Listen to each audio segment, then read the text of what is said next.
You know, it's funny, I look at a playmat like this, and I remember literally getting 100, 200 of these playmats like it was yesterday, and making patron bundles and selling these things and putting these playmats in the kits.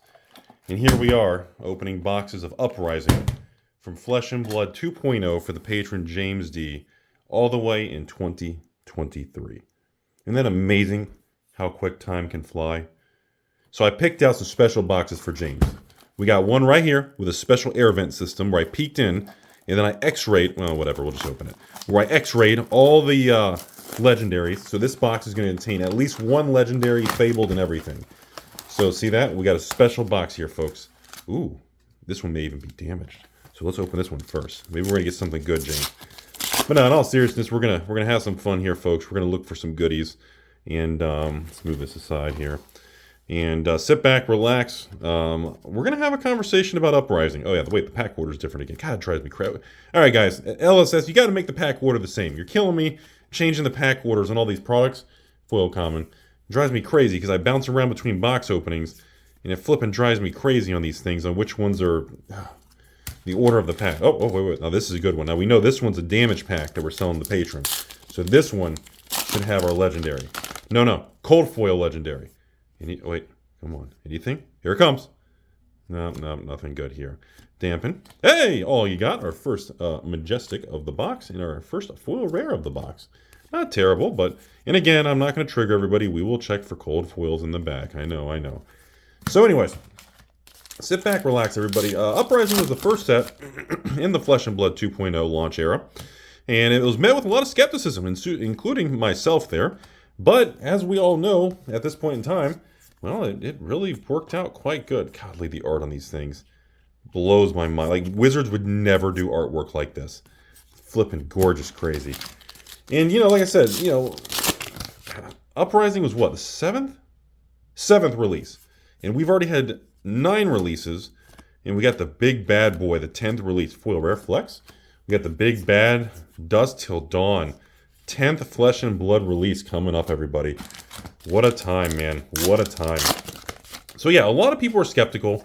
It's interesting because there's been a lot of conversation and patrons been asking me, are these sealed boxes? Like, what's the deal? Are these going to be a special thing? Are they going to appreciate in value long term? And you want the honest Rudy opinion? Yeah, I think they will. Flesh and Blood is so far past, nice little invoke Mr. T there. Flesh and Blood is so far past the proof of concept and that the game is real, this and that, and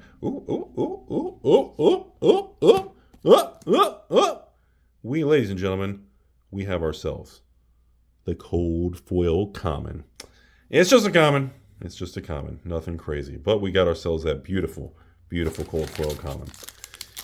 So people who are still trying to, I don't want to say just be negative or act like Flesh and Blood's not a real thing. Ooh, Hypothermia, Majestic number 2. And of course a gorgeous rainbow common there. I'm not really sure why some of the, Godly Island, she's gorgeous. I'm not really sure why some people are still so aggressive. I feel like some people may have gotten burned at the beginning, or they thought something was going to happen, and maybe they have just a grudge against Flesh and Blood or something. I'm not really sure what it is, because I'm over here dude, how many years and how big is this thing going to have to be for some people to stop acting like nobody plays this game? How far is this thing? Does this thing have to be 20 years old with 80 set releases for people to realize, or for, it cracks me up sometimes to still see some people acting like the game is fake, or it's just Rudy buying back and forth with his friend or something and faking all the, it's just so weird, man. I don't know. It's like the meme that I feel like the meme is kind of coming to an end, and I don't know, maybe it's not as big of a meme as it was a few years ago, but it's kind of a funny, kind of crazy thing, but whatever. Anyway, so I do expect Uprising to be the next product that's probably going to kind of go out of print pretty soon. Foil common, trade him. Because again, this is now what, 3? Yeah, so we got Dynasty and Outsiders.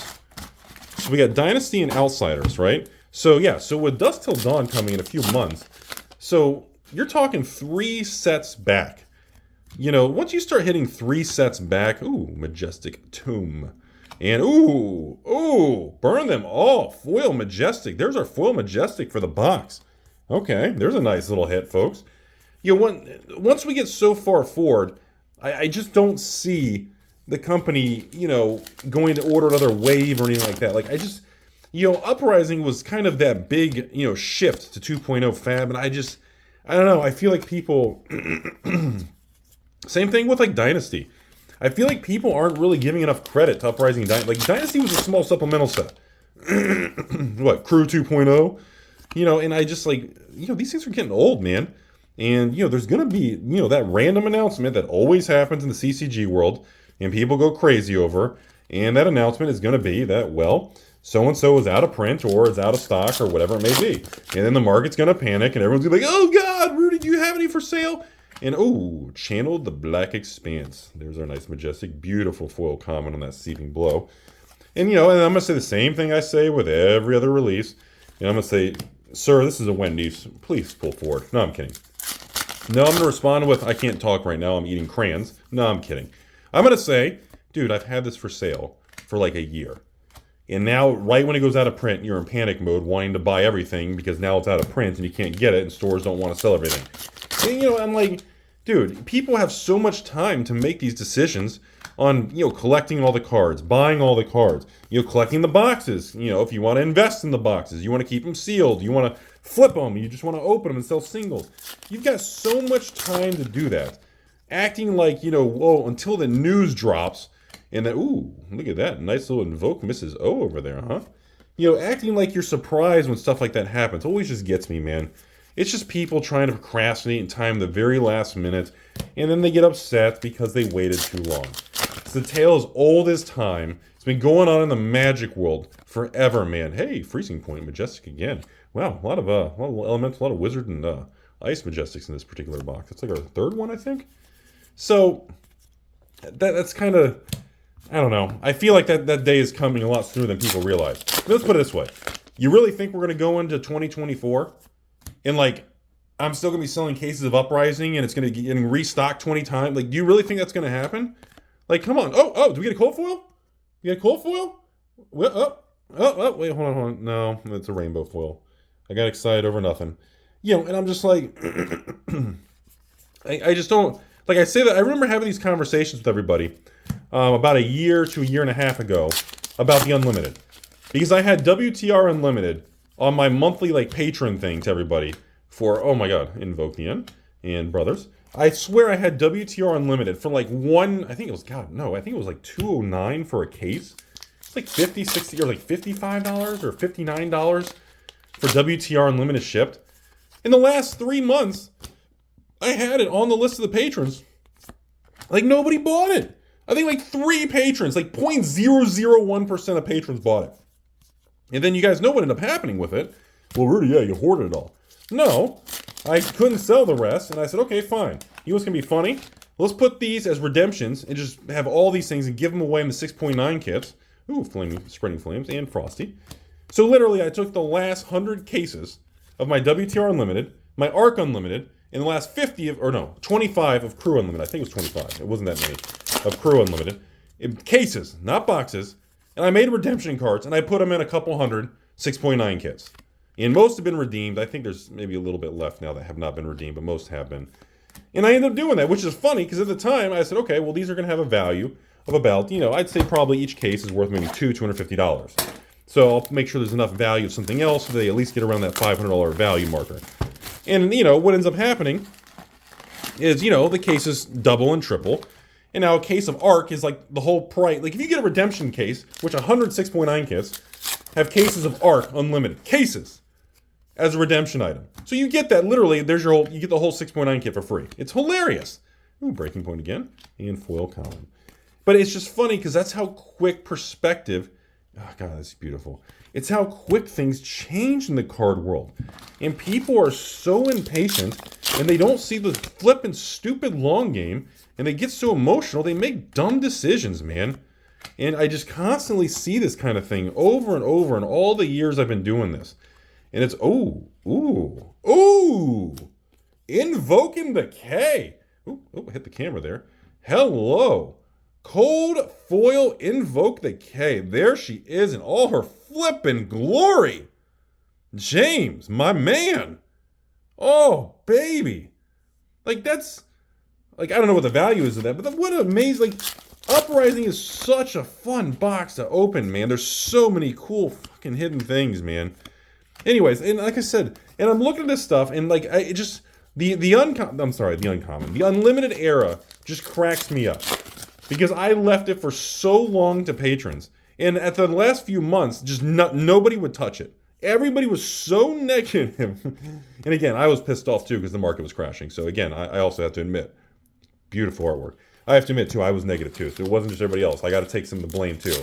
I was becoming a Timmy myself because I was so pissed off on how bad the market and the economic conditions were between the stock market, the card market, the negative. I mean, it was just a flipping bloodbath. But it's just so crack bubble. It's just hilarious that's how fast things changed, man. Like, I remember that stuff like it was yesterday. And like I said, I ended up putting the last of all, ooh, Foil Majestic, Black Channel, ooh, really nice Foil Majestic again. Okay. But it's so funny. Here we are, a year later.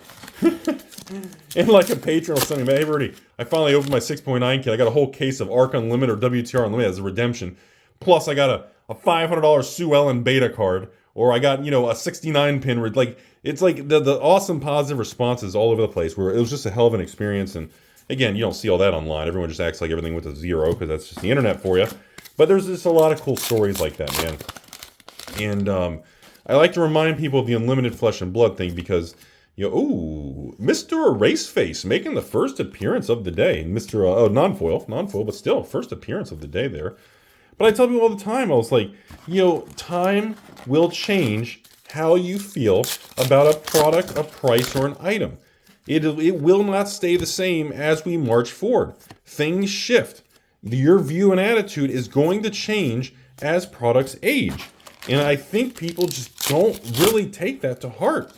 And, the Unlimited Flesh and Blood thing is such a textbook example. Sift. And, did we get a cold foil? No, it's a rainbow. It's a rainbow foil. And people they never learn, folks. They never learn. James, you got a good videos going so far, my man. You got a cold foil common there. You got an awesome Invoke Marvel. Ooh, Insidious Chill. Beautiful. Beautiful Majestic right there. Foil common. And that's kind of the reason. So now we go back to Uprising, because now I just realized how far we are in the video. I'm done rambling about Unlimited. I tell people the same thing. They're like, Rudy, what do you think about me buying a Dynasty and, sitting on a case of, Uprising or something? I said, hey, do you like Flesh and Blood? Oh, I love Flesh and Blood. I was like, then definitely. Worst case scenario, you open in a few years, you get to relive an old set, man. It'll be a lot of fun. I said, why not? Hey, Blaze Headlong. That was the infamous, the Rudy promo with just the extended art. And, that's how I tell people, if you really enjoy it, what's the harm of keeping an extra case? And then, if it doesn't do anything, if you're not willing to wait long enough, you can always just sell it, or you can open it and have fun. And Majestic Fog Down with a foil rare. And when that's how I look at things, And again, as long as you can afford it, your life is stable, you have a safe place to store it, you're not on using leverage and debt and other Timmy stupid things. Invoke the D. Coming in hot right there, folks, with the foil common. And we haven't seen the extended arts, have we? Did I miss any extended arts? I have not. I don't think I've seen any extended arts in this box. No? Anybody? Foil rare? Oh, no. Foil common. I'm sorry. But anyways, I tell them. So again, when we talk about Dynasty and we talk about the old Uprising here, the only thing I have to say to everybody is, do you really think these are still going to be in print and available in another year or so? I mean, that's the simple crack bubble. That's my simple attitude towards it. And I feel like people just aren't putting enough of that into the perspective anymore. And again, a lot of people still make comments, well, look what happened to Monarch. Everfest was overprinted. It's not doing anything. I was like, Everfest, you act like Everfest at $60 or $65 a box, whatever it is now. Sure, it's not $100 a box. Sure, it's dropped in price. But you're acting like that's not really... So what? It's dropped 10% from $70 a box? I mean, you consider a 10% drop as like a crash and burn? I was like, ooh, burn them all. Majestic again. Foil common coming in with the claw. I was like, have you not seen the 50, 60, 70% price drops in some of the magic items from 2021 and 2022? And you think 10% drop is considered bad?